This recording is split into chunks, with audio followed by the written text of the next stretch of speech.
ఈ చిరంజీవి గారు ఒక గ్యాప్ తర్వాత 150తో వచ్చారు ఆయన. అందరూ ఆ 150 ఎలా ఉంటుందా అనుకున్నారు. కానీ ఊహించిన విధంగా అదే ఎనర్జీ, అసలు అదే హిట్ ఇవ్వగలిగారు. నిజంగా కొత్త హీరోల్ని అలాగా క్రాస్ చేసేసి, అంటే ఈ తరంతో ఆయన పోటీ పడతారా అనుకున్న వాళ్ళు కూడా ఉన్నారు. కానీ అసలు ఆయన ఏంటండి ఇప్పటి వరకు అసలు ఎక్కడ కొత్త హీరోలు కూడా పనికి రాకుండా చేసేసారు. డాన్స్ పెట్టండి, ఏ కొత్త హీరో చేస్తారో చూద్దాం. మీకు ఏమనిపించింది గ్యాప్ తర్వాత 150 చేసినప్పుడు? అది చూసినప్పుడు మీకు ఏమనిపించింది? అంటే నేను చూడలేదు, కానీ నేను టీవీలో యాడ్స్ చూసాను. ఓకే, యాజ్ ఈజ్ దంచుతున్నాడు మా అన్నయ్య అని అంతే కదా. అసలు ఫైట్స్లో కానీ ఆ లుక్స్లో కానీ అదే ఎనర్జీ అసలు. గ్రేట్. కాదు, చిరంజీవి గారు గ్యాప్ ఇచ్చి వచ్చారు, మీరేమో మరి గ్యాప్ ఇచ్చేసారు, మిమ్మల్ని తెలుగు ప్రేక్షకులు మిస్ అవుతున్నారు ఏంటి? లేదండి, నేను మినిస్టర్గా పిక్చర్స్లో నటించకూడదు. నేను అక్కడికి వద్దన్నాను, నేను బ్రతిలాడాను సీఎం గారిని, కానీ తప్పలేదు. నేను పర్మిషన్ కూడా అడిగాను, నేను క్యాబినెట్ పర్మిషన్ తీసుకోవచ్చు, కానీ వద్దు అన్నారు. నాకు కామెడీ మంత్రి వద్దు, అందుకే గ్యాప్ వచ్చింది. అయితే రిజైన్ చేస్తా, నో చేయడానికి వీళ్ళు అన్నారు. కనుక అప్పుడు ఆ మినిస్టర్ పీరియడ్ అప్పుడు సీజన్ ఏంటంటే రోజుకు 6 షూటింగ్లు చేసేవాడిని. మాట్లా 6 షూటింగ్లు. చిరన్న కూడా ది గ్రేట్. నాకు ఆయన అంటే ఎందుకంత గౌరవం అంటే, మా డేట్లు దొరకకపోతే ఏం అని బెదిరించవచ్చు మమ్మల్ని.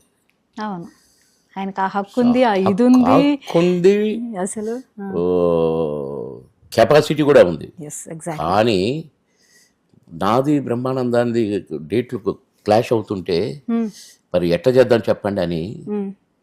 అసలు చిరన్న ఏంటి, అంతటి మెగాస్టార్ ఏంటి, మా డేట్లు కుదరక అటుపెట్టి ఇటుపెట్టి కోపంలో సరే 4 to 6 చేద్దామా అన్నారు. తెల్లవారుదామని 4 to 6.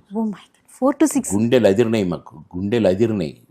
చిరంజీవి గారు 4 to 6 చేద్దామా అంటే ఆయన మనసు చూడండి, ఆయన మనసును అసలు ఎంత మంచి మనసు చూడండి. అసలు మీకు ఎలాంటి ఇబ్బంది కలగకుండా అది చెప్పండి, ఏరా చెప్పు బ్రహ్మానందం చెప్పు, కోపం నన్ను చెప్పు బాబు అని నన్ను మళ్ళా అంటే ఇష్టం అన్నయ్య అన్నారా? అన్నాం. సరే అయితే 4 to 6 అన్నారు. ఇక నేను డీటెయిల్స్ చెప్పను. నేను వచ్చిన చిరాన్ని ఎందుకు వస్తాడు రే పిచ్చి కానీ నువ్వు ఆరాటపడుతున్నావు, అక్కడ ఏమన్నా చెట్టు కింద ఆపరా కాసేపు పడుకుంటాను నేను అంటే, అది 6వ షూటింగ్ నాకు ఆ రోజు అని అంటే, వాడు పోతున్నాం సార్ స్టూడియోలో. చెట్టు కింద లైటింగ్ చేసిగానే ఉంది, చెట్టు కింద ఎవరో కుర్చీలో కూర్చున్నట్టుగా అనిపించింది. ఎవరో అనుకొని పోతుంటే కొంచెం దగ్గరికి పోయినాక చూస్తే చిరంజీవి గారు. నేను అసలు కారు నుంచి ఎట్లా దిగానో ఎట్లా దగ్గరికి పరిగెత్తానో నాకు తెలియదు అసలు. అన్నా చిరన్న అప్పుడే వచ్చారన్నా మీరు కానీ వణుకొస్తుంది.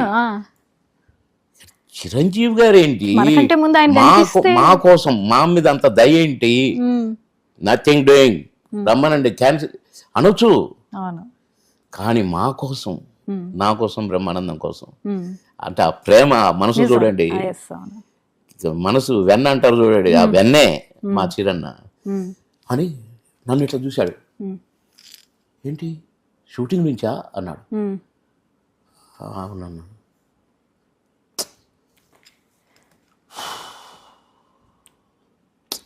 అంతే, వస్తే సినిమాలు అట్లా వస్తాయి, లేకుంటే సరే దా కూర్చో బాబు కూర్చో అన్నారు.